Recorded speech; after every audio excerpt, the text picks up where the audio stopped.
Bismillahirrahmanirrahim. Assalamualaikum warahmatullahi wabarakatuh. Hamdan wa syukran lillah, amma ba'du.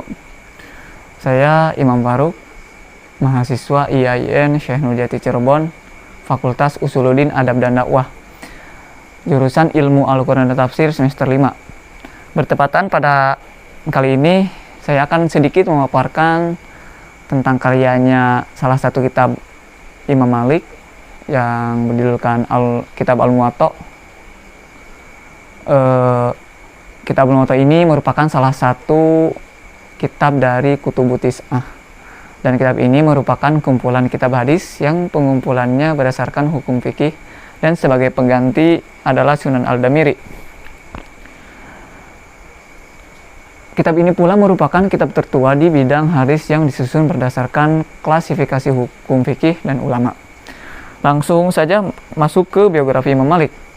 Imam Malik nama lengkapnya ialah Abu Abdullah Malik bin Anas bin Malik bin Abu Amir bin Al-Haris bin Ghaiman bin Husail bin Amr bin Al-Haris Al-Asbahi Al-Madani. Di Madinah ia dikenal sebagai seorang faqih dan imam mazhab Maliki. Dan beliau pun memiliki silsilah yang sampai pada salah seorang sahabat, yaitu Abu Amir, yang selalu mengikuti peperangan yang terjadi pada zaman Nabi. Imam Malik dilahirkan di kota Madinah Al-Munawwarah. Mengenai kelahiran Imam Malik, terdapat beberapa pendapat di kalangan para sejarawan. Ada yang mengatakan 90 Hijriah, 93 Hijriah, 94 Hijriah, dan ada yang mengatakan 97 Hijriah. Namun, mayoritas para sejarawan lebih cenderung pada 93 Hijriah, yaitu bertepatan pada masa Khalifah Sulaiman bin Abdul Malik bin Marwan.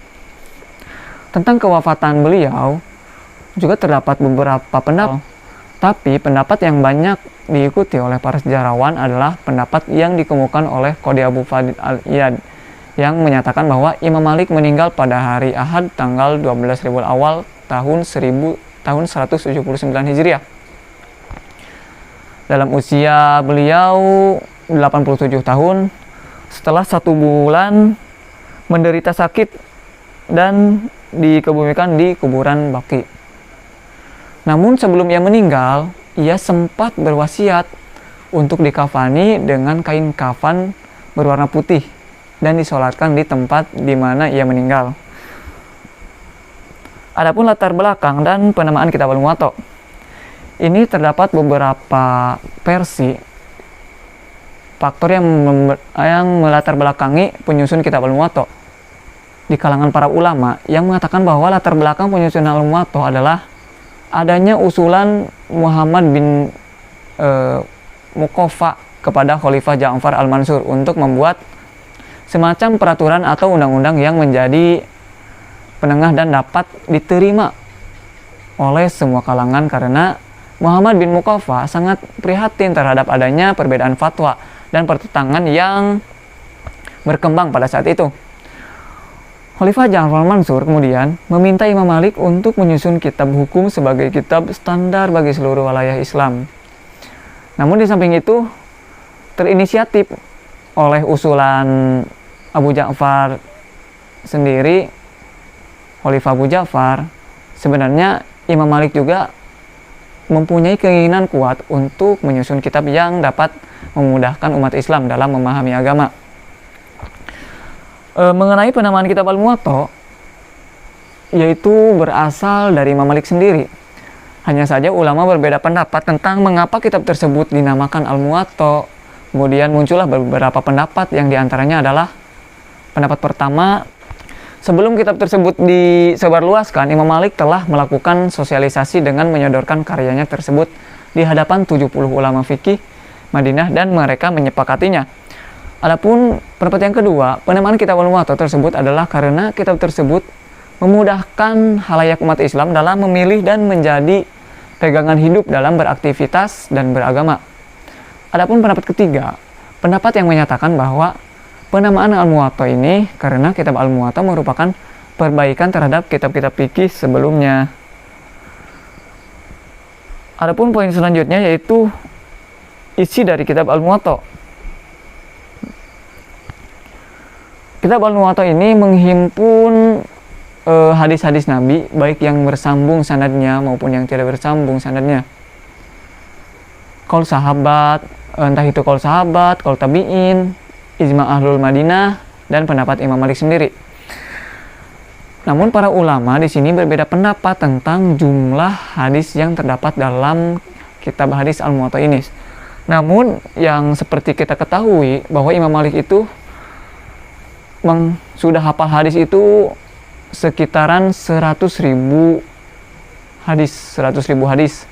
Namun dari 100.000 hadis itu dibuatkan kitab Al-Muwatta, kitab hadis Al-Muwatta ini diklasifikasi sesingkat mungkin, diambil yang bagusnya.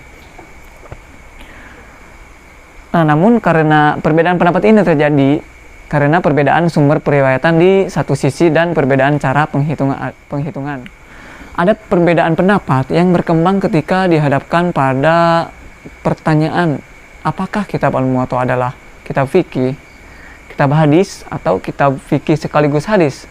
Nah, menurut Abu Zahra, Al-Muwatta adalah kitab fikih. Alasannya adalah bahwa tujuan Imam Malik mengumpulkan hadis adalah untuk melihat fikih dan undang-undangnya, bukan kesohihannya. Dan Imam Malik menyusun kitabnya dalam bab bersistematika fikih. Seperti halnya Abu Zahra, Ali Hasan Abdul Qadir juga melihat Al-Muwatta sebagai kitab fikih dengan dalil hadis.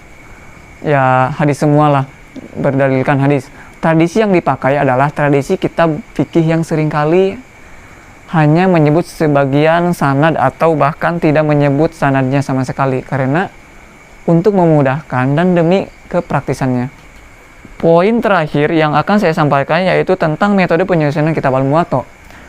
Dalam metode ini secara umum, dengan melihat penjelasan dan cara pembukuan yang dilakukan oleh Imam Malik dalam kitabnya, metode yang dipakai adalah metode pembukuan hadis berdasarkan klasifikasi hukum Islam atau klasifikasi hukum fikih, dengan mencantumkan hadis-hadis yang bersumber langsung dari Nabi yang disebut dengan marfu, dan ada pula yang bersumber dari sahabat Nabi yang disebut dengan mauquf, dan ada pula yang berasal dari tabi'in yang disebut dengan maqtu.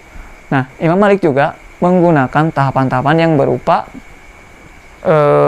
yang pertama tuh penyeleksian terhadap hadis-hadis yang disandarkan kepada Nabi. Yang kedua, atas asar atau fatwa sahabat. Yang ketiga, fatwa tabi'in. Yang keempat, ijma' ahli Madinah. Dan yang terakhir, pendapat Imam Malik sendiri. Mungkin sekian saja yang dapat saya sampaikan. Singkat, tidak menyeluruh, hanya segelintir. Mohon maaf masih banyak kekurangan.